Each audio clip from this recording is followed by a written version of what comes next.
Hi hello అందరికీ నమస్తే. Welcome to మా ఇంటి మహాలక్ష్మి. మీరందరూ ఎలా ఉన్నారు? నేనైతే చాలా బాగున్నానండి. మీరు కూడా ఇంకా చాలా చాలా బాగుండాలని దేవుణ్ణి మనస్ఫూర్తిగా కోరుకుంటున్నాను. ఈ వీడియో మా ఆడపడుచు కూతురు మ్యారేజ్ వీడియో అయితే పోస్ట్ చేస్తున్నాను ఇవాళ. ఆల్రెడీ హల్దీ ఫంక్షన్ వీడియో అయితే పోస్ట్ చేసినాను. ఎవరైనా చూడకుంటే కనుక చూడండి. అంతకంటే ముందుగా వీడియో చూస్తున్న ప్రతి ఒక్కరూ వీడియోని లైక్ చేయటం మాత్రం మర్చిపోవద్దు. మీరు ఇచ్చే చిన్న లైక్ అనేది మాకు చాలా వాల్యుబుల్. ఇక్కడ పెళ్లి కూతురు ఒడిబియ్యం పోసుకొని ఇంటి నుంచి బయలుదేరిన తర్వాత దేవాలయాలన్నీ దర్శించుకొని ఆ తర్వాత పెళ్లి మండపానికి వెళ్తారు.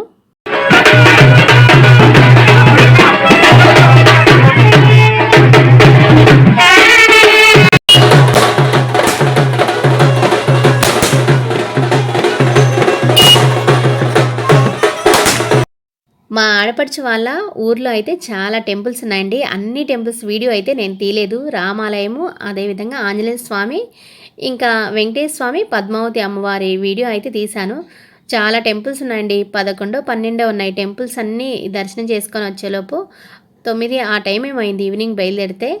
ఇంక ఇవాళ వీడియో కూడా మ్యూజిక్ యాడ్ చేయకుండా వాయిస్ ఇద్దాం అనుకుంటున్నాను. హల్దీ ఫంక్షన్ వీడియోకి మ్యూజిక్ యాడ్ చేసినప్పుడు చాలామంది ఏమన్నారంటే పెళ్లి సాంగ్స్ యాడ్ చేయొచ్చు కదా అన్నారు. అంటే వాళ్ళకి బహుశా తెలియదు. మనం యూట్యూబ్ ఛానల్ రన్ చేస్తున్నాము మనీ ఎర్నింగ్ కోసము అంటే మనం ఏదైనా ఒక సినిమా పాట కానీ ఏదైనా ఒక సాంగ్ కానీ యాడ్ చేయాలంటే మనం కాపీరైట్స్ కొనుక్కొని యాడ్ చేయాలి. నాకేం ఇంకా ఇంతవరకు యూట్యూబ్ నుంచి మనీ రాలేదు. నేను సాంగ్స్ మనీ పెట్టి కొని యాడ్ చేసే అంత కెపాసిటీ లేదు. అందుకని యూట్యూబ్ నుంచి ఫ్రీ మ్యూజిక్ ఉంటుంది కదా, అది డౌన్లోడ్ చేసుకొని అదైతే యాడ్ చేశాను. ఇంకా అలా మొత్తం వీడియో అంతా కూడా మ్యూజిక్ యాడ్ చేయటం అనేది మనకి యూట్యూబ్ ఛానల్కి మంచిది కాదు. ఎందుకంటే అక్కడ రీయూజ్ కంటెంట్ అనేసి వస్తుందంట. అందుకని ఎందుకు ప్రాబ్లం అనేది. మన హిందూ సంప్రదాయంలో వివాహానికి సంబంధించిన తంతువులు ఉంటాయి కదా, వాటిని వివరించే ప్రయత్నం అయితే చేస్తాను. ఆల్రెడీ ఎక్కువగా కూడా నా వీడియోస్లో అయితే పూజల గురించి ఎక్కువగా వివరిస్తూ ఉంటాను. ఇంకా ఏవైనా మన హిందూ సంప్రదాయంలో ఉన్న వాటి గురించి వివరిస్తూనే ఉంటాను. అందుకని ఇవాళ వివాహానికి సంబంధించిన తంతువుల గురించి వివరించే ప్రయత్నం అయితే చేస్తాను. అందులో ఏమైనా తప్పు ఉంటే కనుక దయచేసి క్షమించండి.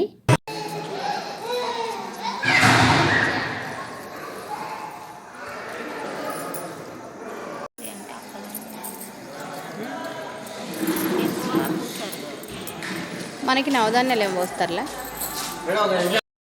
ఇక్కడైతే పెళ్లి మండపం దగ్గర ఇది పెళ్లి ముహూర్తానికంటే ముందుగా పెళ్లి కొడుకు పెళ్లి కూతురికి నలుగు పెట్టి ఆ తర్వాత కాళ్ళగోర్లు తీసి మెట్టెలు తొడగటానికి ఇలా జాజు లేదా ఎర్రమట్టి అంటారు కదా, దానితో అలికి సిద్ధం చేస్తున్నారు.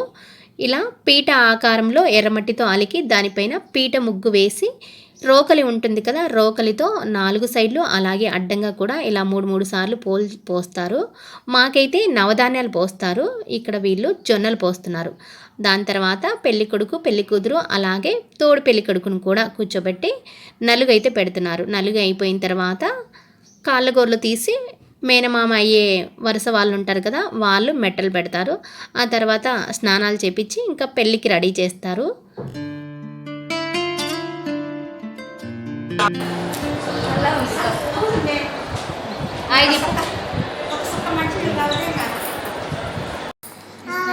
హాయ్, ఏం పేరు నీ పేరు?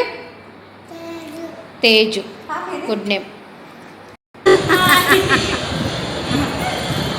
పెళ్ళి అంటే 100 ఏళ్ల పంట అంటారు మన పెద్దలు. తాళాలు తప్పెట్లు, పెళ్లి పందిళ్ళు, మంగళ వాయిద్యాలు, బంధువుల సందడి, ఇల్లంతా పచ్చడి తోరణాలు, చుట్టాల ముచ్చట్లు, ఆడవాళ్ళ ఆభరణాలు, పట్టుచీరల సోయగాలు, పిల్లల కోలాహలంతో పెళ్లి ఇల్లు సందడే సందడి. ఇక 3 ముళ్ళతో ఒక్కటయ్యే జంట సంగతి అయితే చెప్పనక్కర్లేదు.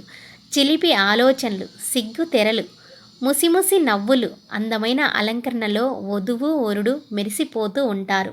అయితే మన హిందూ సంప్రదాయంలో నిర్వహించే ప్రతి ఘట్టం, ప్రతి ఆచారం, ప్రతి వాగ్దానం వెనక చాలా అర్థాలు పరమార్థాలు ఉన్నాయి.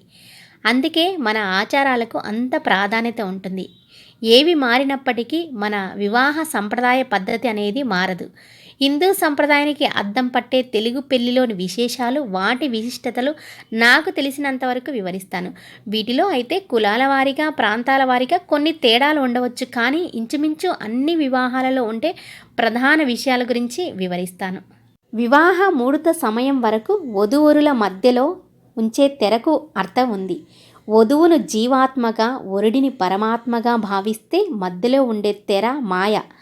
జీవాత్మకు పరమాత్మ దర్శనం కావాలంటే మాయను తొలిసారి తలపై చేతులు ఉండగా భ్రూ మధ్యస్థానంలో చూస్తారు. ఇలా వాళ్ళ బంధం అనేది బలపడుతుందని అర్థం. తరువాత వివాహంలో సరిగ్గా ముహూర్తం వేళకు పురోహితుల వారు జీలకర్ర బెల్లం కలిపిన మిశ్రమాన్ని వధూవరులిద్దరూ ఒకరి తల మీద ఒకరు ఉంచేలా చేస్తారు. శాస్త్రరీత్యా ఈ గూఢజీర మిశ్రమానికి బ్రహ్మరంధ్రాన్ని తెరిచే శక్తి ఉంటుందంట. అలా జీలకర్ర బెల్లం కలిపి నూరిన ముద్దని తలల మీద పెట్టుకునే సమయంలో ఒకరి కళ్ళలోకి మరొకరు చూసుకోవాలి. అలా చూసుకున్న సమయంలో వధూవరులిద్దరికీ ఒకరి మీద ఒకరికి ఆకర్షణ కలిగి జీవితాంతం అన్యోన్యంగా కలిసిమెలిసి ఉంటారట. అందుకే జీలకర్ర బెల్లాన్ని ఒకరి శిరస్సు మీద మరొకరు ఉంచుతారని ధర్మసింధు గ్రంథంలో చెప్పబడి ఉన్నది. పెళ్లిలో ఎవరి ముందు జీలకర్ర బెల్లం పెడతారో వారి మాటే చెల్లుబాటు అవుతుంది అంటారు. ఎందుకంటే మనుషుల శరీరంలో విద్యుత్ దాగి ఉంటుంది అంటారు. అదే జీవశక్తి. వివాహ సమయంలో ఎవరు ముందుగా జీలకర్ర బెల్లం తలపై పెడతారో వారి శక్తి అవతల శక్తిపై పడుతుందంట. ఆ ప్రవాహ శక్తి జీవితాంతం పనిచేస్తుంది అంటారు. అందుకే కొంతమంది ఇంట ముందుగా జీలకర్ర బెల్లం పెట్టిన వారి మాటే చెల్లుబాటు అవుతుంది అంటారు.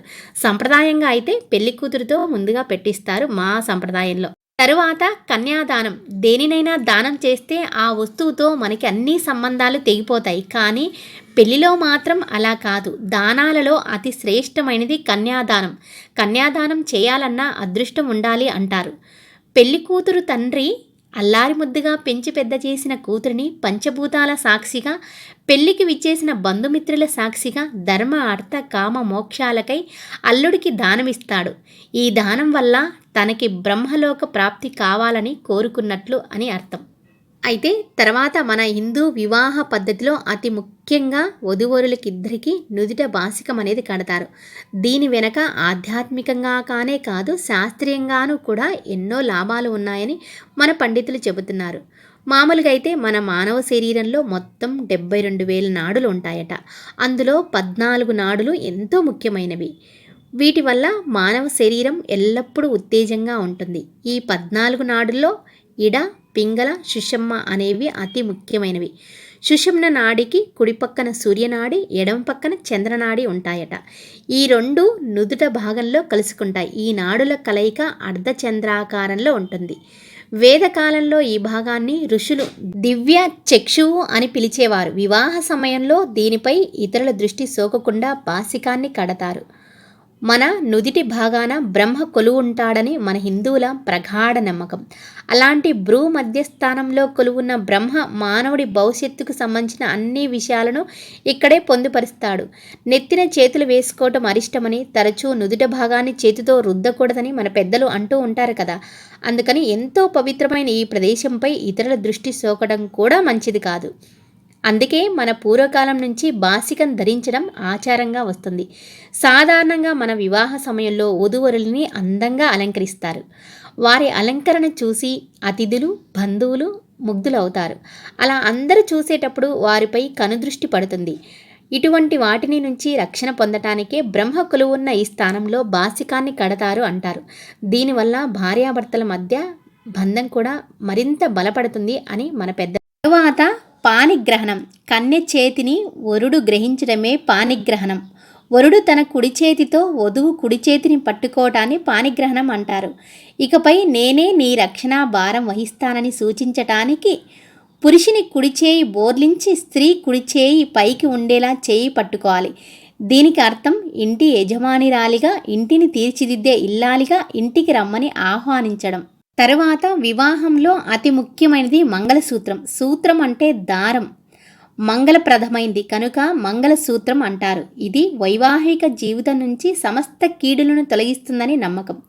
ఈ మాంగళ్యాన్ని వేద మంత్రాల సాక్షిగా వరుడు వధువు మెడలో వేసి 3 సార్లు ముడి వేస్తాడు. 3 ముళ్ళు ఎందుకు వేస్తారు అంటే త్రిమూర్తులు, త్రిగుణాలు, త్రికాలాలు ఇలా ఏది చూసినా 3 ఉంటాయి. అలాగే స్థూల, సూక్ష్మ, కారణ అని 3 శరీరాలు ఉంటాయి.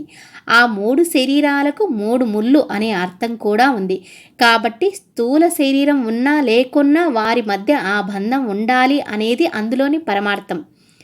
మాంగళ్యధారణ సమయంలో చదివే మంత్రానికి చాలా అంటే చాలా విశిష్టత ఉంటుంది.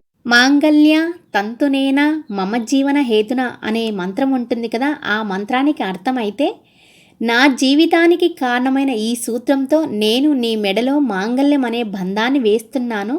నీ మెడలోని మాంగళ్యంతో నీవు శతవసంతాలు జీవించాలి. నీ మాంగళ్యమే నాకు రక్ష. నా జీవితం, నా జీవన గమనం ఈ మాంగళ్యంపైనే ఆధారపడి ఉంది అని అర్థం. నాకు తెలిసినంత వరకు వీటి గురించి అయితే వివరించాను. పెళ్లి వేడుకలో మాంగళ్య ధారణ అనంతరం వధూవరులిద్దరూ తలంబ్రాలు పోసుకునే ఆచారం నేటికి కొనసాగుతూనే ఉంది కదా. ఇలా వధూవరులిద్దరూ తలంబ్రాలు పోసుకోవటం వెనక దాగి ఉన్న అర్థం ఏమిటనేది నాకు తెలిసినంత వరకు వివరిస్తాను. తెలుగులో అక్షతలను తలంబ్రాలు అని పిలుస్తారు. తలయందు పోయబడే ప్రాలు బియ్యం అని అర్థం. పూర్వం వధువును ఒక ధాన్యలక్ష్మిగా భావించేవారు. ఈ తలంబ్రాల కార్యక్రమంలో బియ్యానికి ఒక ప్రాముఖ్యత ఉంది.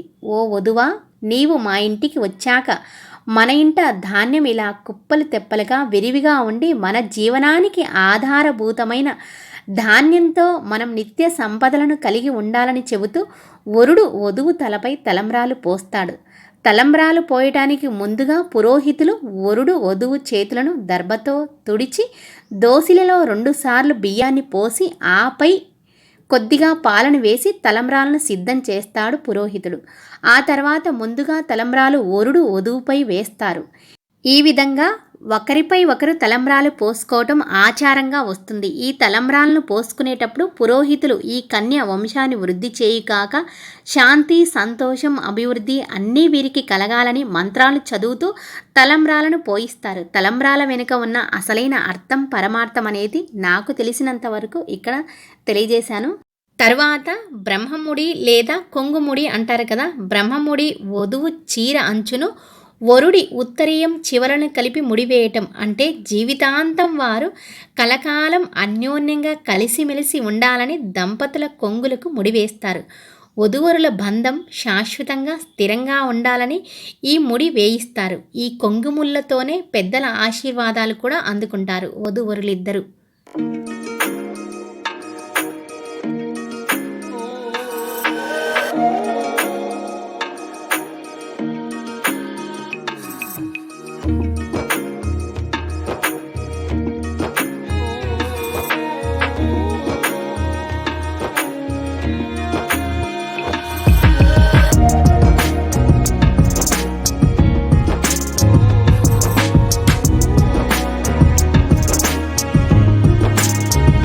మన హిందూ సంప్రదాయంలో వరుడు వధువు మెడలో తాళి కట్టిన తర్వాత నిర్వహించే తంతువులలో అరుంధతి నక్షత్రం చూపించటం. అరుంధతి అనే మహాపతివ్రత గురించి చాలామందికి తెలిసే ఉంటుంది. పురాణాల ప్రకారం వశిష్ఠ మహర్షి భార్య పేరే అరుంధతి. వివాహమైన ప్రతి ఒక్కరూ ఈ అరుంధతి నక్షత్రాన్ని దర్శించుకోవటం వల్ల వారి సంసార జీవితం సాఫీగా సాగిపోతుందని భావిస్తారు. కేవలం అరుంధతి నక్షత్రాన్ని మాత్రమే కాదు, దాని పక్కనే ఉన్న వశిష్ఠ నక్షత్రాన్ని కూడా దర్శించుకోమని పూజారి చెబుతారు. ఆకాశంలో వైపున అరుంధతి, వశిష్ఠ అనే 2 నక్షత్రాలు చాలా దగ్గరగా ఉంటాయని మన పండితులు చెబుతారు. ఈ జంట నక్షత్రాలను భార్యాభర్తల బంధానికి ప్రతీకగా భావిస్తారు.